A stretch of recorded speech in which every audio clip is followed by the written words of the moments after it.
Welcome, everybody, to the PEO Speedwagon podcast. Super excited today to be able to introduce you to our guest, someone who is, I think, going to help demystify something that is really fascinating to the PEO universe and small business universe out there that are impacted by this, which is kind of the concept of PEOs and M&A and how that translates into not only how that impacts the PEOs, but perhaps small to medium sized businesses. And we really wanted to kind of zero in on this because Rob, who's joining us, can clearly give us some insights on something everyone in the PEO space is seeing. They're seeing deals happen, but the reality is very few actually understand how it works. And Rob, founder of Net Profit Growth, kind of lives in this world every single day, helping PEOs navigate M&A, valuations, and really everything between. So, um, and what's really interesting about Rob and getting an opportunity to connect with him before is he doesn't sugarcoat it. He's very clear on what drives the value of organizations, where PEOs fall short, and how buyers are actually thinking when real money is on the table. So today we're going to kind of pull back that curtain and attempt to demystify PEO and M&A and translate it into where operators should think about what they should be doing now. So Rob, welcome to the show. What, Thanks, man. yeah, really excited to have you here. I'm excited to be here. And if there's anything that I can share that's going to be a benefit to your listeners and help them navigate kind of the uncharted waters of M&A, I'm more than happy to be a resource. Yeah, absolutely. No, as I kind of said there at the beginning, this is really fascinating. People are curious about it all the time. Every time one of these deals happen, like there are endless questions that flow my way, other people's way in the space. And the reality is like, I spent some time in the world of private equity. I understand some of this, but from our conversation that you and I had when we first met, it's very clear I don't understand it like you do. So maybe if you could just kind of, introduce yourself, give a little background on yourself and, your journey to being this expert in the world, this really fascinating world. Yeah, no, I'm happy to. So my name's Rob Comeau. I'm the CEO of Business Resource Center. And then you mentioned netprofitgrowth.com, which is our online PEO publication. Mhm. So I fell into M&A actually by happenstance. So I started out in PEO back in 2006. I was promoted to director of business development for a publicly traded PEO and grew them from about 750 million to 3.2 billion during my 7-year tenure, and then decided to hang my own shingle and got into consulting.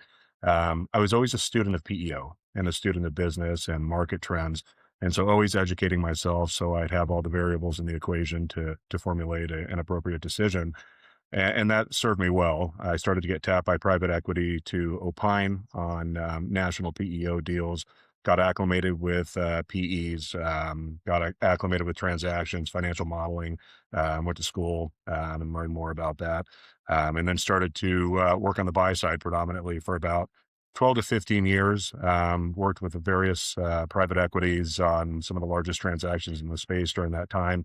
And about 4 years ago, we ventured into our first sell side engagement and brought our buy side knowledge into that process. And the rest has been history. We've been inundated with new business on the sell side for the last 4 years, and it's been phenomenal. That's really cool. So prior to that, did you have any exposure to PEO, what it meant, what it stood for? Like, did you work for an organization that had a PEO, anything prior to that? No, I actually ran a region for a national publicly traded staffing company, and before that, I Okay. was in pharma sales. I got recruited by a recruiter, left my job, and started with a PEO. And honestly, 3 months into the job, I thought, "What the hell am I doing?" There's so many moving parts that it took about 3 to 6 months to really kind of own at least the foundation of PEO. Mhm. And then I just kept, furthering my knowledge from there. But I was ignorant to PEO until I actually worked for one. Yeah. I think it's real fascinating just because I think it's even today, and the world of PEO has made so many steps forward in the awareness of small to medium sized businesses, employees of those organizations. It's still relatively unknown.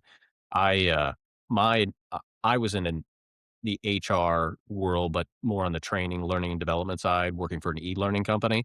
When a company called Administaff reached out to me, of which I was like, I don't know that I really want to go into staffing. And so then when I had a conversation with a recruiter, they were the ones who explained to me like, "Yeah, we get that all the time. It's not, we're not in staffing. We're in this business." I'm like, "All right, I'm even more confused because like I thought you were doing one thing. Now you explain me this new thing, and I have no earthly idea what it was." But that's now almost 20 years ago, so it's pretty wild. It's an unknown industry, by and large, but it's over 220 billion annually in Mhm. gross revenues. And so I think it's like the great secret. And, regardless of what side of the political aisle you sit on, as regulatory shifts and compliance become more cumbersome for SMBs, PEOs grow and their value proposition resonates. Yeah, yeah. That was one of the things I learned really early on. So I started basically at the end of 27. And then over the course of my first year, we had what happened in 2008 from an economic crisis Mhm. perspective. And while that was really scary and unsure of what was going to happen, what I actually saw was the agility of a PEO to work in different environments Yeah. because very quickly the conversation of PEO being this tool to grow and scale your business, have better benefits, to attract and retain talent, tools to develop your people kind of shifted more to that risk mitigation side. Mhm. So I almost kind of found in that experience that a PEO, to a lot of ways, is it's almost recession proof Yeah. because when things are going bad, employees naturally become more litigious. You have to make harder decisions in terms of termination, severance packages, and right then and there, the value of a PEO grows exponentially for an organization in those areas. Maybe while it's not doing so much, I mean, it's controlling costs, but it's not doing more of the growth oriented tools. It's more of the protection clause. So, like, it's really interesting how it's malleable with whatever the economic environment is.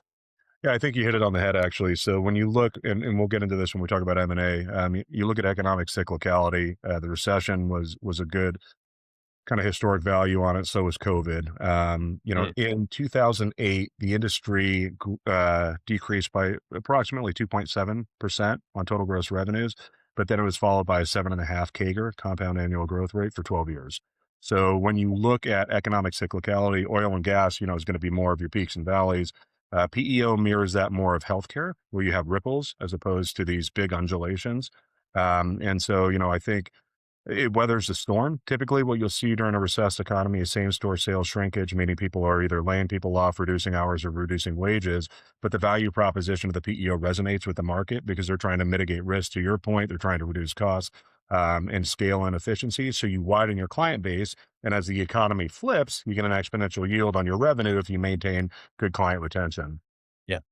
No, absolutely. Yeah. And that was kind of as we were seeing on the horizon, the recession starting to fade a little bit and maybe the here over the next 6, 8 months, you know, kind of 2010 range. Okay, we're going to see that growth is coming and that window is back. The narrative that wasn't wrong. It was just a good way to explain it is you should be in a PEO not only to protect and mitigate risk of the organization, but also to be the first one out of the gate when the economy rebounds because you're going to want to go scale, hire talent. There's going to be, good people out in the marketplace who haven't been able to find the right role. And you need HR infrastructure, benefits, compliance management, like full, employee life cycle support to be able to go do that and help you scale and grow quickly. So it's not only was it in these clear times, but it was in this little limbo world of you should be getting set now to be ready to go and capitalize on this available market for you.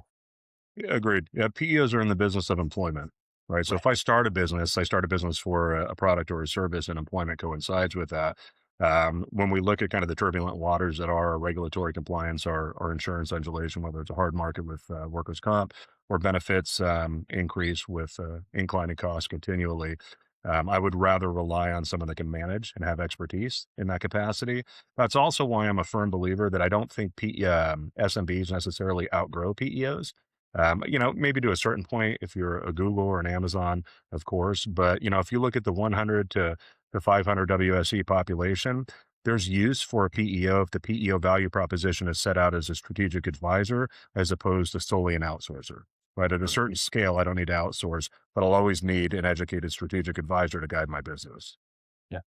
And that's a wonderful way to say it too, because that is a question, at my organization with prospective customers we get all the time. Like, where do I outgrow a PEO? And Yeah.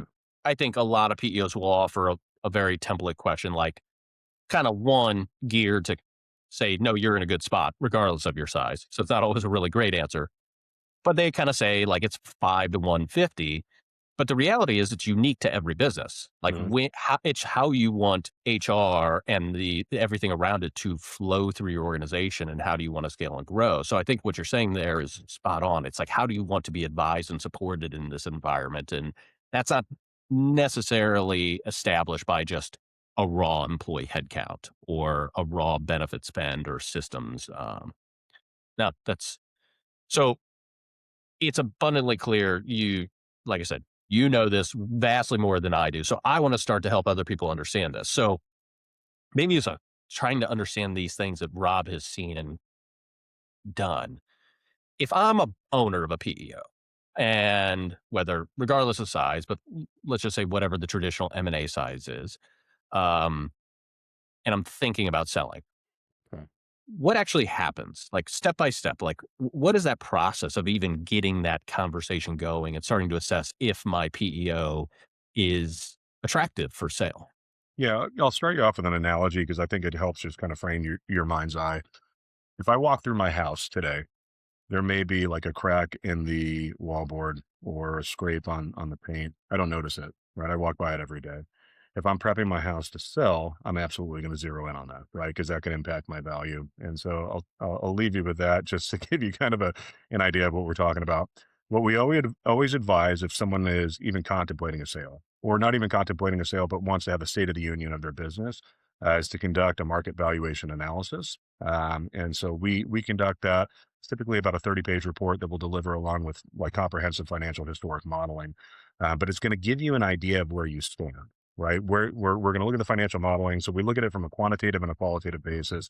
The quantitative is going to be on the financial modeling, the leakage points on SUTA, benefits, workers' comp, et cetera, and client attrition. And then we're looking at the qualitative. What is your value proposition? Is that resonating with the market? Are you growing? One of the things unique to kind of the valuation analysis that we do is we do levers to pull post acquisition for value creation, or we'll give the owner a strategic blueprint roadmap to say, out of these various capacities that you could be successful in, we'll grade it on positive, neutral, or negative. And then we'll give them guidelines on how to actually increase the value of their business. So if they're not looking to sell it, it's phenomenal for strategic planning with their executive team because they can look through their business, get an idea of pain points that they may have been knowledgeable about or not knowledgeable about, and then utilize that for strategy on a go forward basis. If they do decide, hey, it's time for us to sell the market, market multiples, the ultimate valuation looks right, then we would pivot into a sell side structure. Gotcha. And so through that initial process, I'm curious, like where do these PE owners often get surprised? Like where are they most caught off guard through what you find? If you can speak to that. Yeah, typically, I think if it's a smaller PEO, it's the lack of diversity in gross profit mix. So when we look at national players, we have a lot of profit contributors, or what we would call profit pools. Some of the smaller PEOs may be beholden solely to admin fee with a little bit of pseudo arbitrage, a little bit of workers' comp arbitrage, but they're really not yoking these levers where they could expand their overall GP per WSE, which is ultimately going to increase their value, their revenue, et cetera, their profitability. And so that's probably the biggest area that we see where we're very top heavy on admin, right? With a smaller PEO. That's not always the case, but we look at diversifying your profitability. If you already have them as a client, why not yoke additional profit pools to increase your profitability as an organization? Yeah. So I imagine, so what I'm hearing here, and this is not an attempt to do a commercial for you, but hopefully it does. Like, even if I'm not looking at selling, I need to be examining these levers all the time because Yeah. if I know I'm very heavy on one particular gross profit, lever, what could I be doing others? Where is my opportunity? I mean, you and your team can fundamentally help them see that through this process.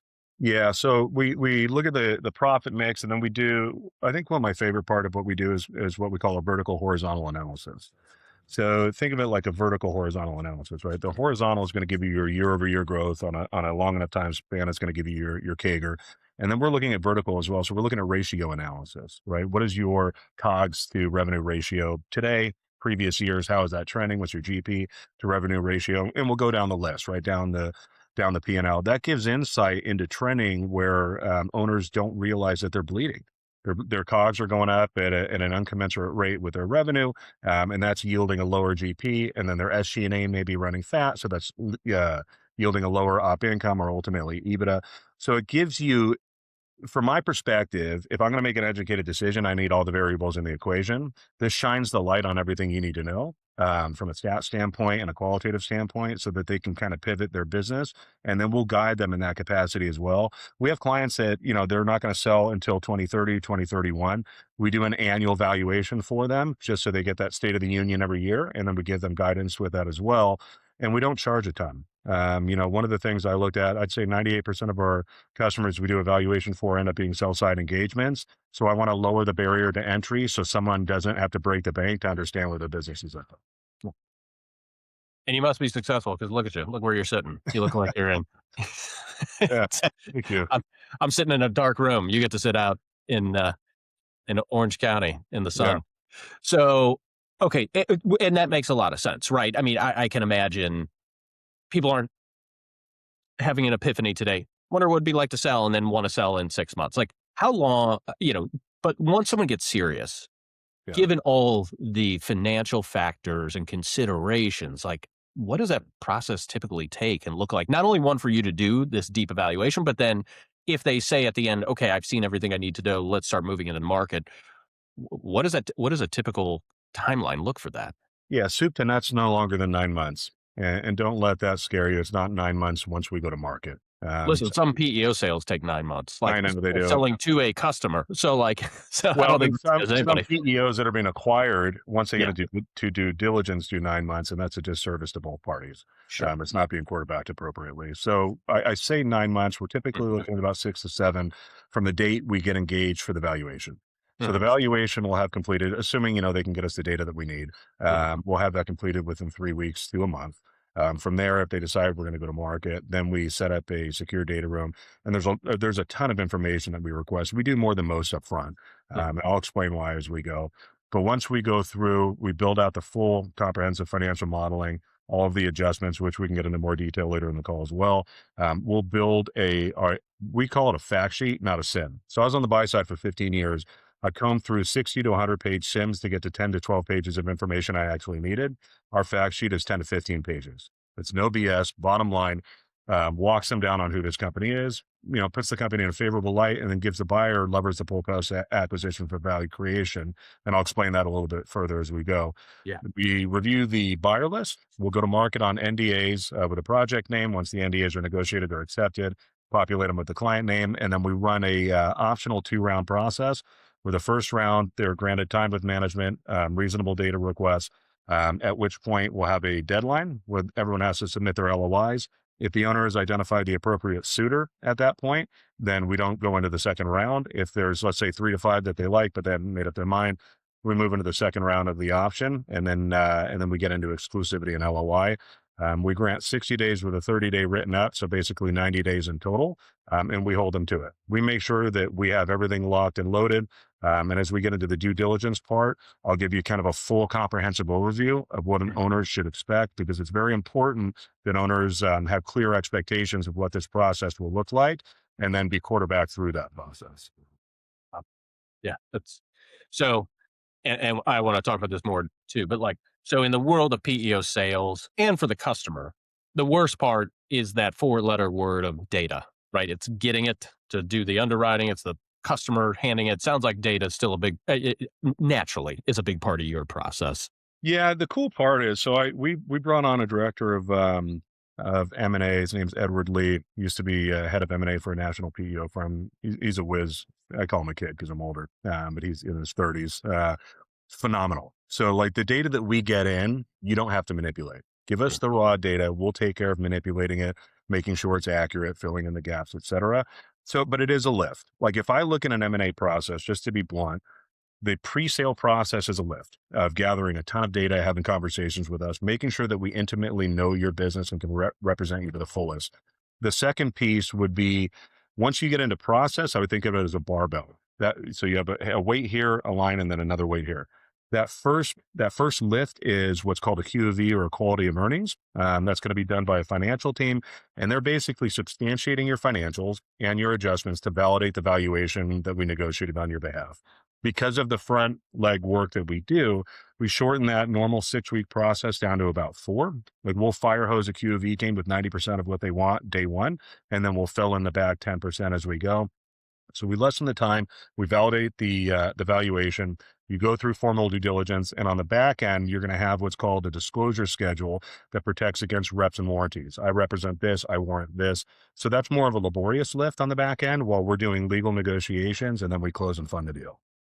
Gotcha. Yeah. The way you describe it, yeah, you're streamlining that middle part to Yeah, to keep the velocity going, recognizing the choke points that are really frustrating at the beginning and the end. That's super helpful to understand. yeah.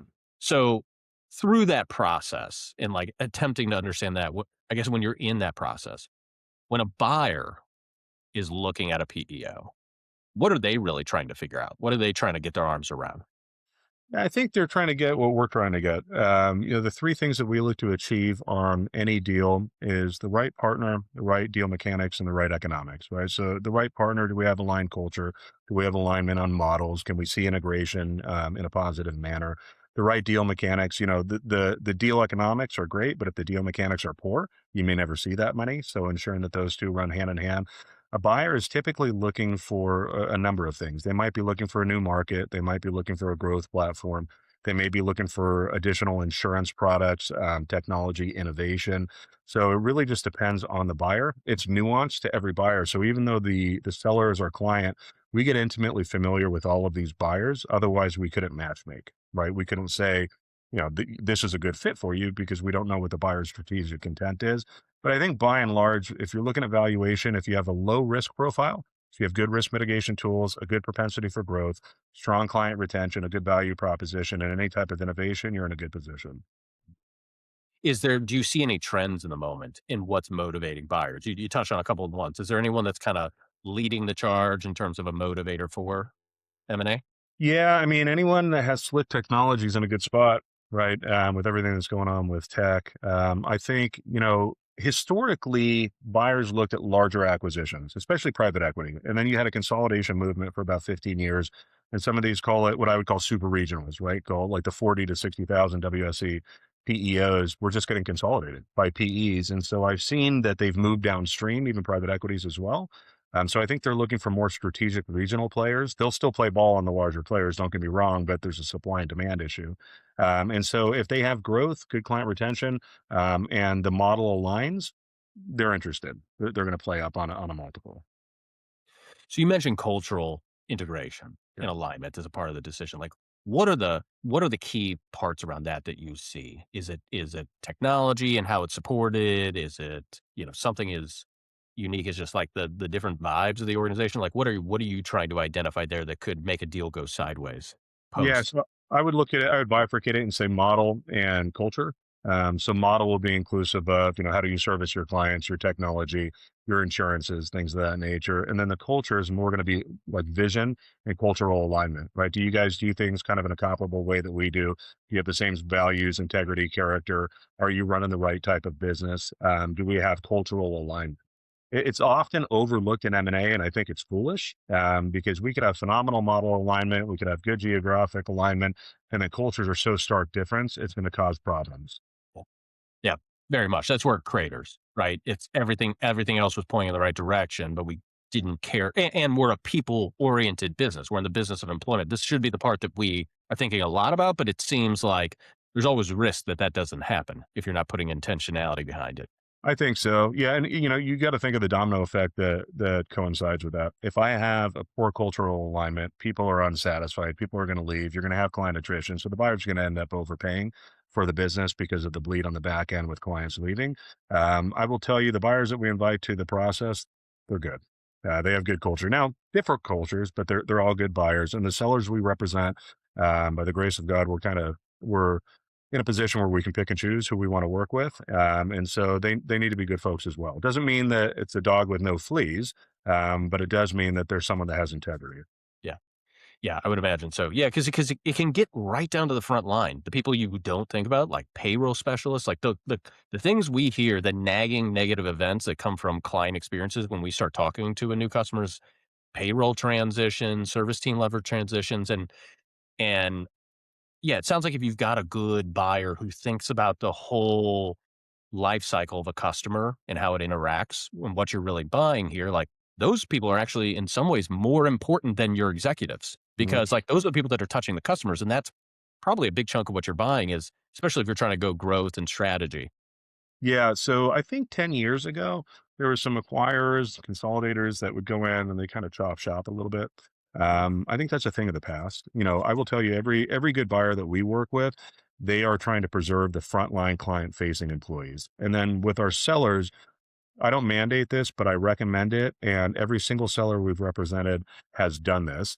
Um, at the time of transaction, they do a kind of a thank you transaction bonus to their entire staff. And the reason that I recommend that is I said, look, this is the largest transaction of your life, likely this team helped you get there, right? So let's share the love with them, and they've been super generous and done that, and the people are happy, and you have to make sure that you have good integration planning. We're working with the buyer towards the end of due diligence to ensure appropriate integration planning so that it's smooth. Yeah. That's super smart.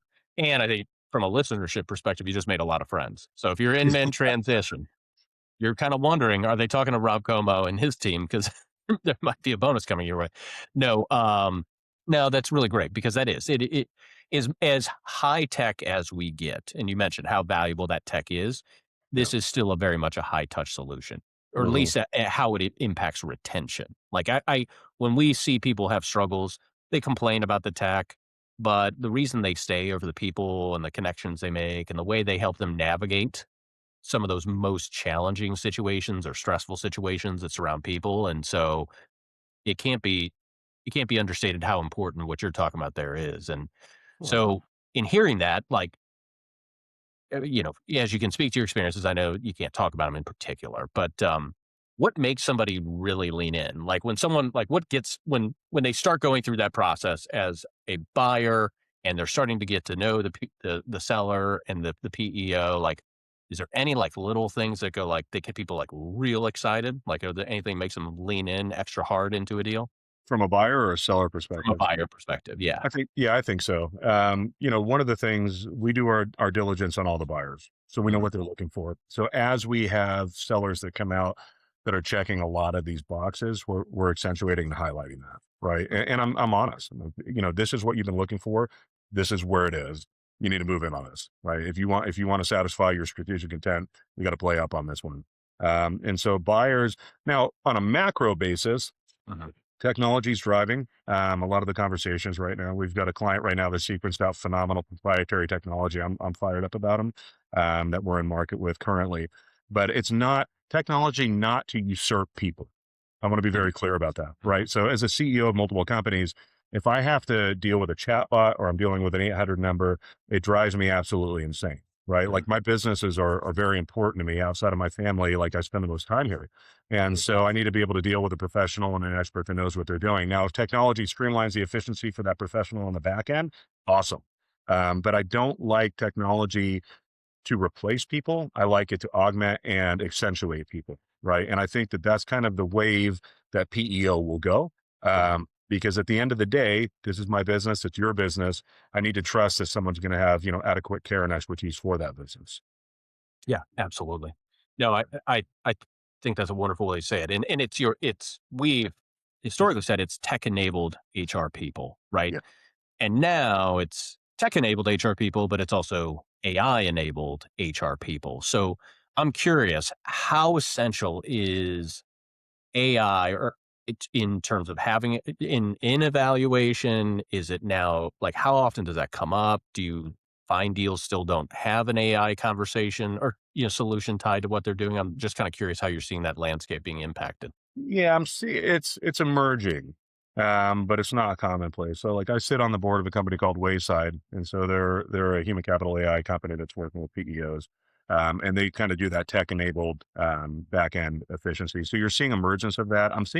I'll see a lot more proprietary tech built on top of, call it like third-party chassis on Mhm. larger players. So you're seeing more of that. You're seeing machine learning that's starting to move forward with regard to speed of solution and data gathering, right? So it's combing or crawling the HRIS system and coming back with information. So, I do think that that's the wave of the future. I don't think it's going to supplant professionals. So if any of your listeners are on the front lines and thinking AI is going to replace my job, uh, Mhm. yeah, I don't think it is. Mhm. I think it's going to change your job. But from my perspective, if you have client relationships, right, and you know your stuff, you're professional, you can give resources, and now you have speed to those resources, you can service more clients. So I do think you'll see a reduction in SG&A expenses, but not as a function of cutting headcount. I think businesses will scale as headcount will maintain because of AI backend solutions. Yeah, so that's and so there, that tech enabled, AI enabled, however you wanna say it, Things. theoretically can give you more time with that high touch individual because Yes. they're inside the PEO not as bogged down with tasks and processes and they have information more rapidly to be able to engage you in a conversation and actually navigate that. Correct. So Yeah, and that there, I mean, there's various models that overlap. You have large language models, you have Mhm. sentiment analysis models that will pull data and not sound like a robot. So it'll kind of come up like some of your emails and say, okay, this is what you sound like when you respond. So there's some pretty cool things that are emerging. Oh, yeah.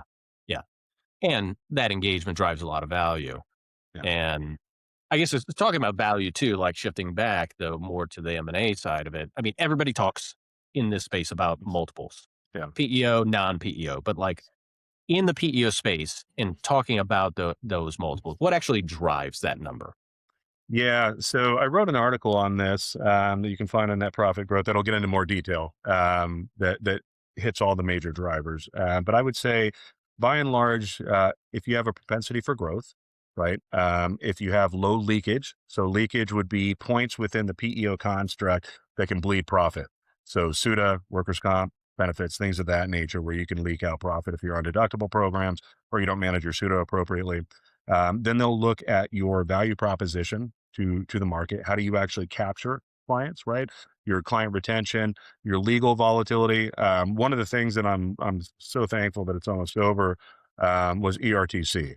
Mm, So ERTC was something that I had to comb through all the ERTC on all these large deals and say, okay, here's what's been paid, here's what's out of statute of limitations, here's what's been received, here's what's been audited. So it was just, I mean, it was fine. We got it done, but it was just a whole nother step, mm. with the government being unclear, so to speak, on certain You don't characteristics say. of TC. Yeah, I know. It's not a big surprise. Yeah. And so, I think that's.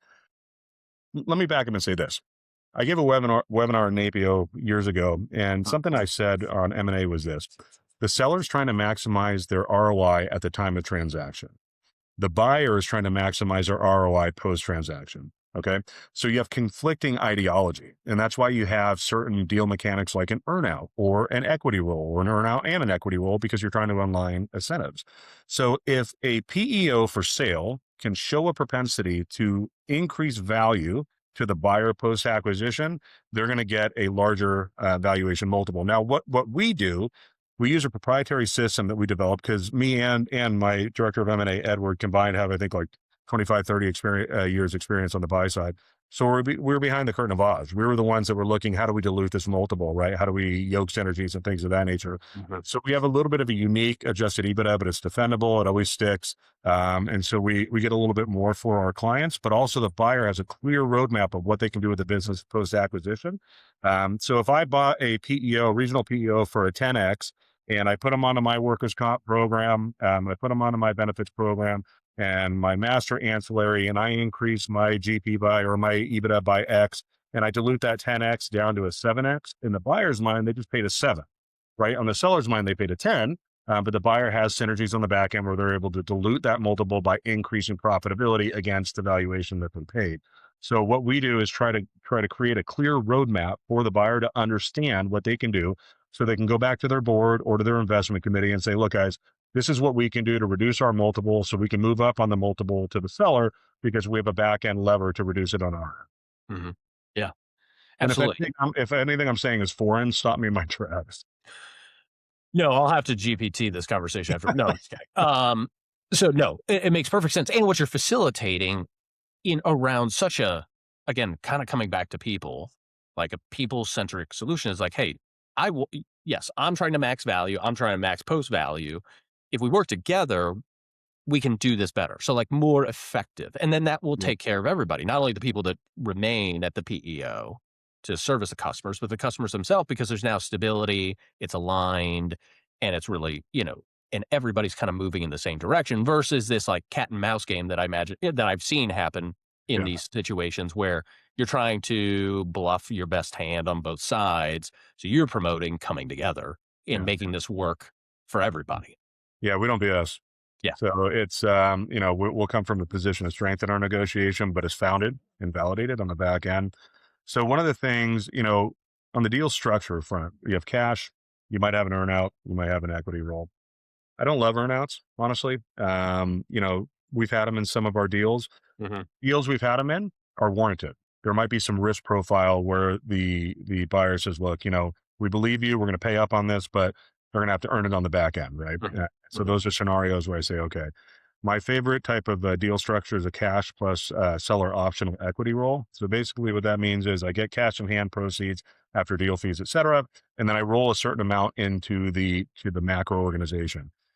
That's how wealth generation happens for sellers, right? So I get a multiple. Let's say I have $1 of EBITDA and I get a 10x on that. So I have $10 and I roll $3 of that and I get a 5x on that. That's 15 added to my original seven. Now I have $22, Hmm. right? It went from 10 to 22. It went from 1 to 22. So, Interesting. but you have to believe in yourself in your growth curve and you have to believe in the buyer that they're going to grow as well. Because with any equity roll, there's a risk of not only making money or losing money, right? But I would say on average, what we're seeing over a 5-year hold is about a 3x plus return Mhm. on equity roll. So every situation is different, but it'll typically fall in that range, which I think is a good bet. And to your point earlier in the call, we have good resiliency with economic cyclicality, so I Mhm. think it's a safer bet than most. Yeah. Yeah, and again, it's just promoting that partnership, Yeah. and you're also even post-sale, you're investing in the strategy of the buyer, right? And so you're trying to help them get to that better plane, which, I mean, and you're leaving your people in good place. As the seller, you're in with all due respect, you're leaving your people that are going to remain, and so you're also keeping them in a really good and healthy place. Yeah, I think the two most common questions or desires I get from sellers, our clients, is outside of the deal economics. Mhm. Is I want to make sure my people are taken care of, and that our brand, to some extent, that the secret sauce we've built Right. is maintained. Right. That doesn't mean that 5 years down the road you're going to have the same sign on the door. Of But course. that being said, like maintaining the integrity and character of the organization that they spent their life building. Yeah. And so those are things that we're very careful to make sure that we align with the buyers, the right buyers. The cornerstone of our company in particular is treat every transaction as if it was our own. Mhm. So, we make sure that we are intimately familiar with what they need, what they want, what the people want, even though the people might not be knowledgeable of the process as it's happening. And then from there, we make sure that we have the expertise to guide them and get them the results of it. Yeah, that's really awesome. So you mentioned the word leakage earlier. And you kind of hit on some of them. I'd love to go a little more in depth because I think that gets into like really interesting deal economics as you're speaking for Yeah. like people in the PEO world on the sales side, like that maybe just don't get the visibility that they want. Like, where does that usually hide that leakage? Like, what are those buckets or levers where you see it the most? Yeah, so the two primary I see are workers' comp and SUTA, and then you'll see some of that depending on your benefits construct as well, maybe in the benefits. The fourth area that I'll typically see it is when we talked about the vertical horizontal analysis. We're talking about trending leakage, right? So inclining costs, maybe the costs are going up higher than the revenue is, so you're bleeding leakage there as well. Workers' comp, if you are on a deductible program, your funding and your collateral requirements are not favorable, or just your carrier relationship is not favorable with regard to their LDF factors and things of that nature. If you're trending on your workers' comp claims is not favorable, you're bleeding out profitability. right? And so if we have workers' comp as one of the profit buckets in GP, and let's just say it's 35% of GP in 2023, and then it's 30% in 2024, 28%, you know what I mean? Like we're seeing a negative trend on leakage. Mhm. So the predictability, if I'm a buyer, is going, okay, that's going to continue to negatively trend. On SUTA, for example, if you're on a PEO reporting state, you typically have some type of arbitrage in place. You might have various SUTA shells in place, and you're charging X, remitting Y, right? And so if you're not managing your SUTA claims, then you can have upward mobility on leakage there as well. So your SUTA profit might go from 20% down to 10%, down to 5%. So what we look at is we look at an evolving GP pie chart and how that moves over time. And if we're seeing shrinkage in certain slices of that pie, and it's not a result of something else just getting massively larger, then we're looking at where are you leaking. And if we see leakage, then we're reverse engineering into what systemic issues might you have in your PEO, what protocols do you have, what are you not keeping an eye on, and part of that we do in the valuation to help them get an understanding of what's going on in their business. But also we need to be able to tell an accurate narrative, and ideally a favorable narrative, on the seller's behalf when we actually go to market. Yeah. So I'm curious about this because, like, I want to bring all that is like hyper fascinating. I think it's something every PEO sales rep should know what's going on, right? Yeah. The mechanics of the proposal that they're ultimately laying, like, high level taxes, workers' comp, benefits, and the administrative, but and then obviously you went deep into certain areas. I would say the general PEO sales rep maybe does understand that at some level, but they never talk about what the goals of the organization are in a direct sale. So not your type of sales, not M&A, but like just to a small to medium-sized business. Yeah. I'm curious your thoughts on, like, is there value for a sales rep to be able to communicate to the organization, like, what our actual business model is, like, and why it's a big advantage for you? But, like, let's be clear, there are areas we will make more money because right now the general, like, philosophy is don't say that. Like, don't confuse matters for the customer. And I can get a little bit of that, but it's also you're not helping them understand, like, what you're actually trying to solve for them. Yeah, I agree with you 100%. And if you have a lot of sales folks, love you guys because I started in sales. So it was, I fully get it. And I grew, uh, like my book was 350 million in revenue when I left. So I built a pretty decent sized book. Mhm. Uh, so there's a philosophy I adhere to. We do sales consulting and training occasionally. Most of it's just M&A. I just don't have the time to do that now. But there's a philosophy I adhere to. Business owners know it well enough to run it. Salespeople know it well enough to sell it. If the salesperson gravitates to the business owner's knowledge, they'll be a consultative closer, and they'll position themselves if they ever want to start a PEO, right? So really understanding the intricacies and the moving parts of PEO, I think is important, and I absolutely think it's okay to share with your client. You go out and talk to a client. Let's say you're on a high deductible workers' comp program. I talk to them and say, look, we have good rates that we're offering you here. That's a byproduct of our risk mitigation protocol. That's a Right. byproduct of you guys staying safe, right? If you don't stay safe and Joe down the street and Nancy down the street don't stay safe, sooner or later, my comp cost is going to go up. So I have skin in this game. As we're coming out and giving you these consultative resources, you need to take them to heart.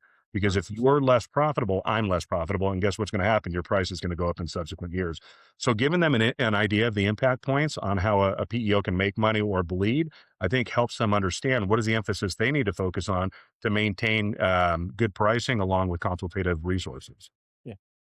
No, that's really well said because we experience it all the time in our organization where people come to us and we start talking to them and they got placed on a particular PEO or they've just heard of PEO in general and they've been told, like, yeah, we just big company buying power, you save money, and then they get one increase and it's 20%. And that's not great. That hurts. Yeah. We're not diminishing the impact of that, but they're like, I'm confused because I was told like our rates wouldn't go up that much and like we're all a big part of this group. I'd be like, yeah, that's just not true. Like, Yeah. you are bought with, you know, in Insperity, $3 billion worth of insurance buy every single year. And that has an impact on your premium costs or your allocations, as they like to say it. So yes, it does. But then when you use it and you have a bad year, like they're going to price you accordingly. And that's a lot of people don't get that because they're told otherwise. They're told it's just you're getting big company benefits through this respected PEO and your claims are spread across the entire pool. Like that's not true. That's not how it works. And when you explain to someone they go, yeah, I guess that makes sense why that wouldn't work, but that's not what I was told.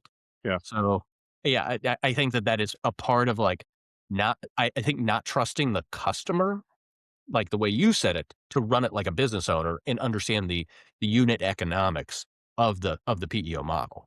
I agree 100%. And any salesperson that's on a residual commission model, if they want to generate wealth, they need to have customer longevity. So you're not closing the deal for today, you're closing the deal for the next ten years, right? You need to understand. So you can't have a surface level knowledge. I think it was Einstein that said, if you can't explain it simply, then you don't know it well enough. And I Mm, love that quote.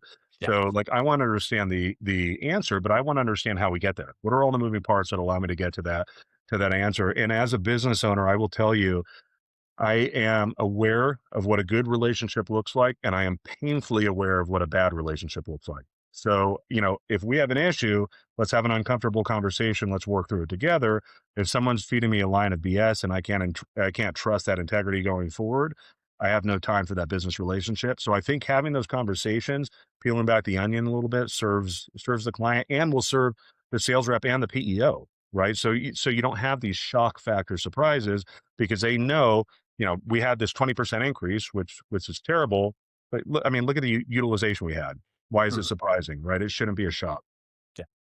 Yeah. No, and when when that does happen and you've set the expectations right, and you or your account management team or however it's work makes that call, yes, they're gonna be disappointed, but they're not completely caught off guard. They understood that was a variable versus like, "Oh, I just thought we were all gonna get 4% increases because that's how a PEO model works." So, I mean, Mm. you've got this expectancy gap scenario that you were complicit in creating. Either one, because you just didn't understand enough, and that's your job to go learn it more. And something like this and talking to Rob and his organization sound like a really great place to do it. Or you intentionally did it, which that we can't absolve. Like that's just that doesn't create that long-term customer relationship, that book that you talked about creating. Yeah, So, it's never a fun conversation. Like, I don't want to, say, oh yeah, hey, we got 20% increase. That's awesome. But it's manageable. If you set, like, even in M&A, if we set expectations with the seller, we set expectations with the buyer, they understand what they're getting into, right? We've never had a process that just goes linear. There's always some nuances, right, that we need to handle throughout the process, but we manage it. And we set those expectations so that people understand what they're getting into. And there's times, I tell the owners, due diligence can be a grind. Now we make it a lot easier than most, but it's still a grind. And so, if you ever have that moment where you need to shout at the rain, call me.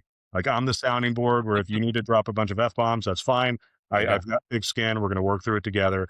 But at the end of the day, they get the right partner they want. Their people are taken care of. The brand is preserved. They have the right deal and the right economics.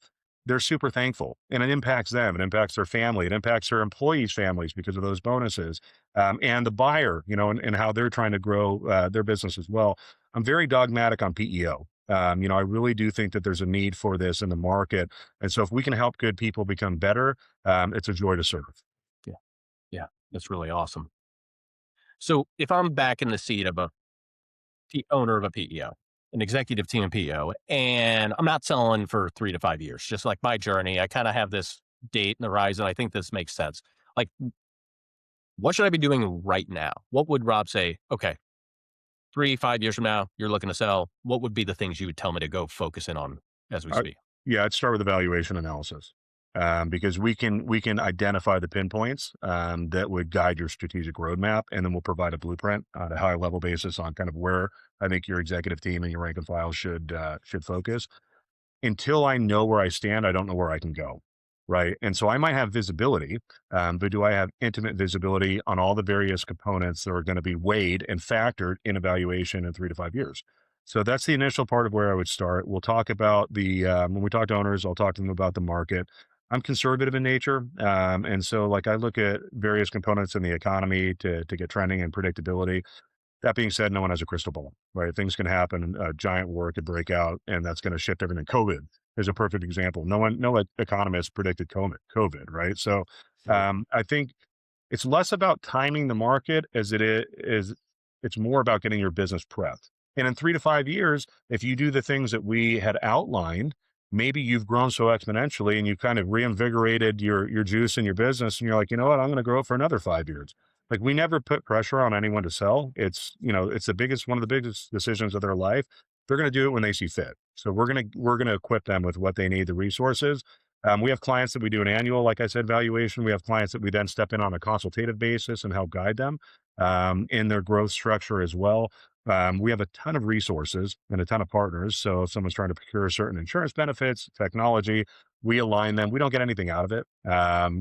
Whether it's attorneys or tech or third party providers, I don't seek any type of referral bonuses because I don't want to convolute in the owner's mind that I'm trying to bonus up. Right? That's not where we make our money anyway. So we just try to align them with the right partners. That's really fascinating.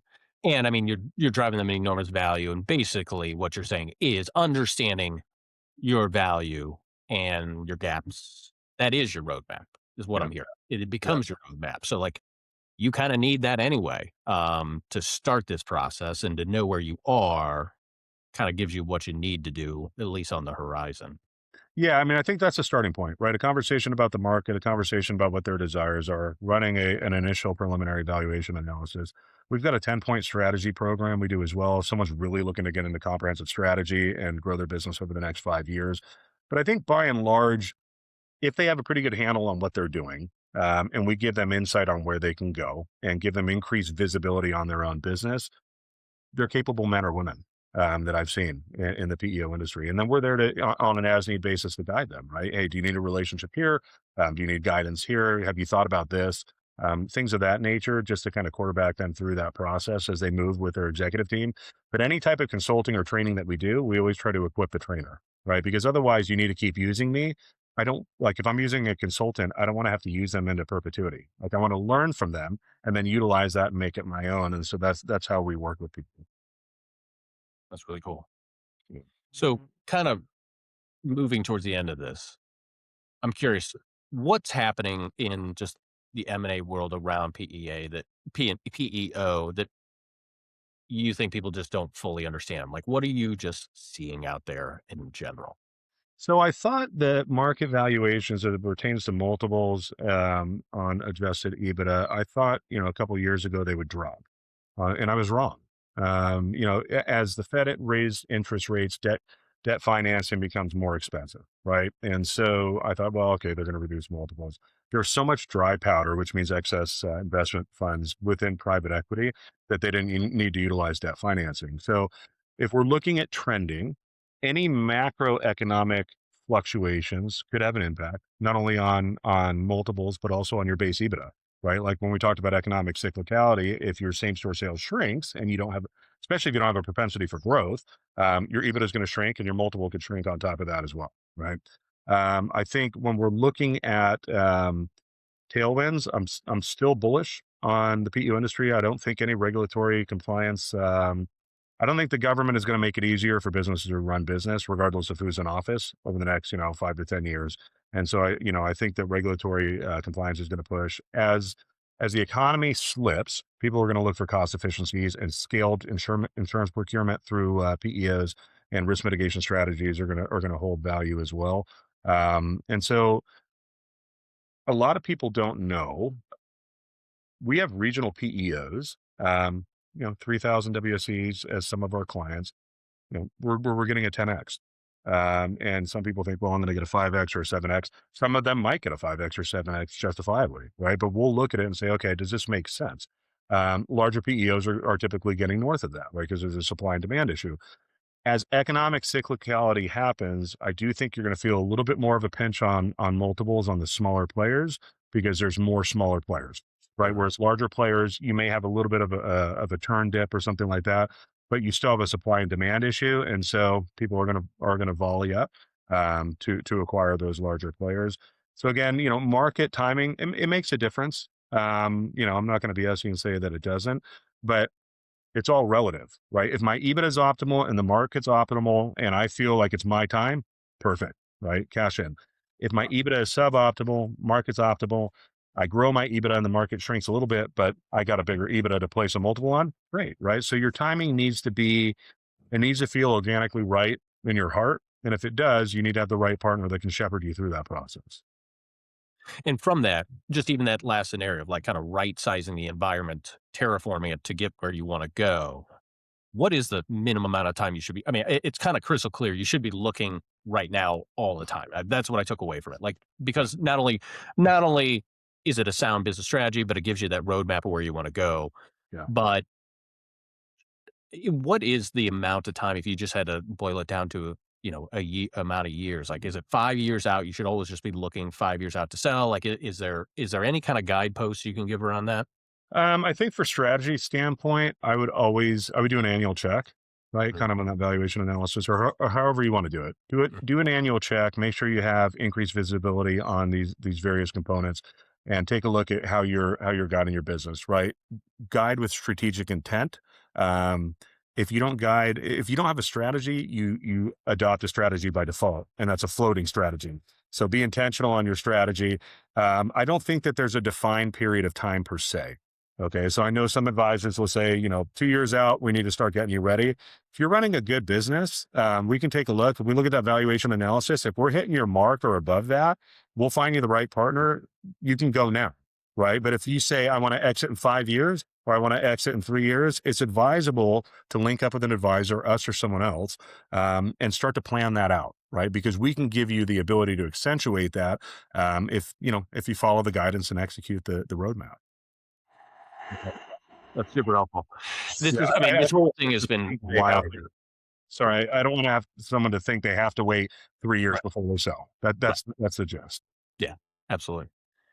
This is incredibly fascinating. It's beyond it's so topical right now. We hear about it from customers, we hear it from sales reps, we hear it from just people in the space who are just fascinated by the M&A work that's being done. So to have someone of not only your expertise, but just experience, and relevant experience is really fascinating. And I think everything that you've talked about not only can translate into how a PEO sales rep thinks about it, but how a buyer of PEO services can think about it. Because understand it, this is such a strategic relationship. It touches your organization at so many different levels.